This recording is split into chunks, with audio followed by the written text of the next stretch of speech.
do you process that feeling? Why does it happen?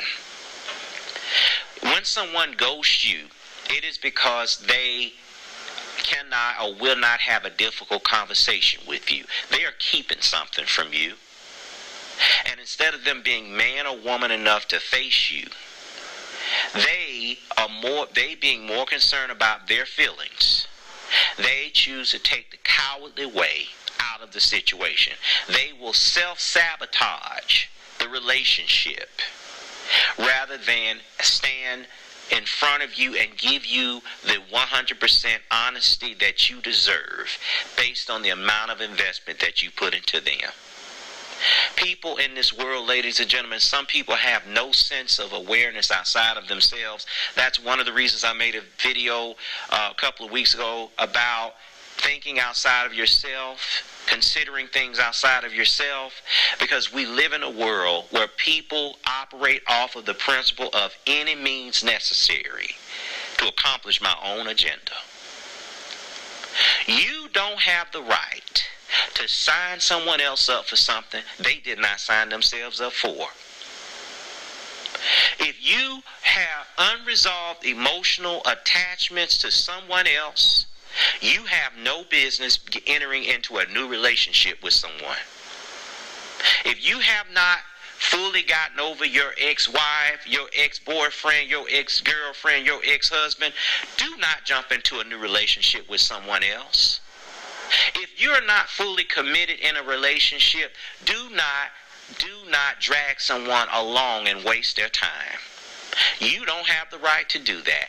And if you care anything about someone, if you care as much about an individual as you say you do, you owe them full disclosure.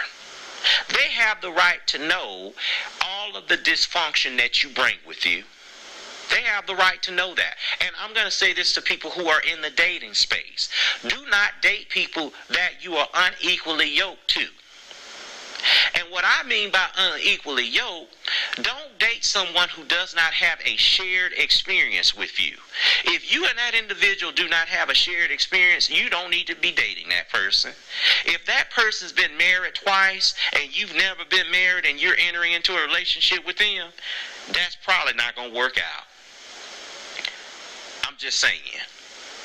They've been married and divorced twice. They got a child. You ain't never been married. You don't have no kids, and you're entering into a relationship with that person.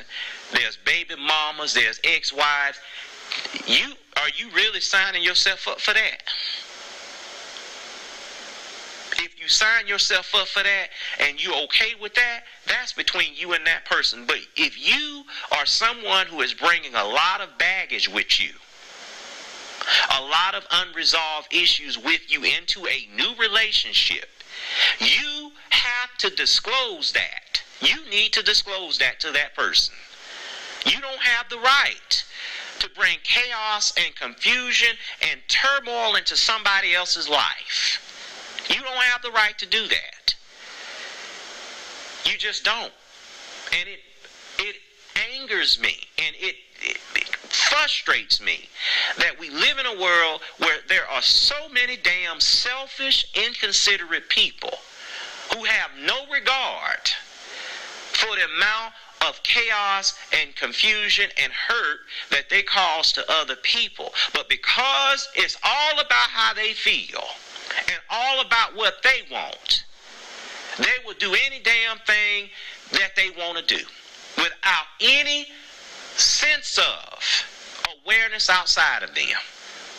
It's wrong, it's unfair. It's wrong and it's unfair. Be a person of integrity. Live a life of integrity for the sake of being a good person. Live a virtuous life because living a virtuous life is the best way to live. It's just the best way to live. And there is a such thing as sowing and reaping. There's a such thing as karma.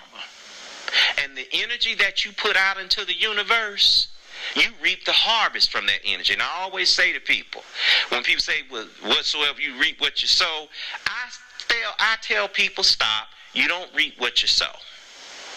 You reap the harvest of what you sow. So if you are operating out of a place of dishonesty in a relationship, and to get out of that situation, you resort to ghosting. You resort to self-sabotage because you are not man or woman enough to face that person and have an adult conversation with them. You are wrong, and nothing good will ever come from it. Nothing good will ever come from your new situation because you're entering into it on the wrong basis. You're going about it the wrong way.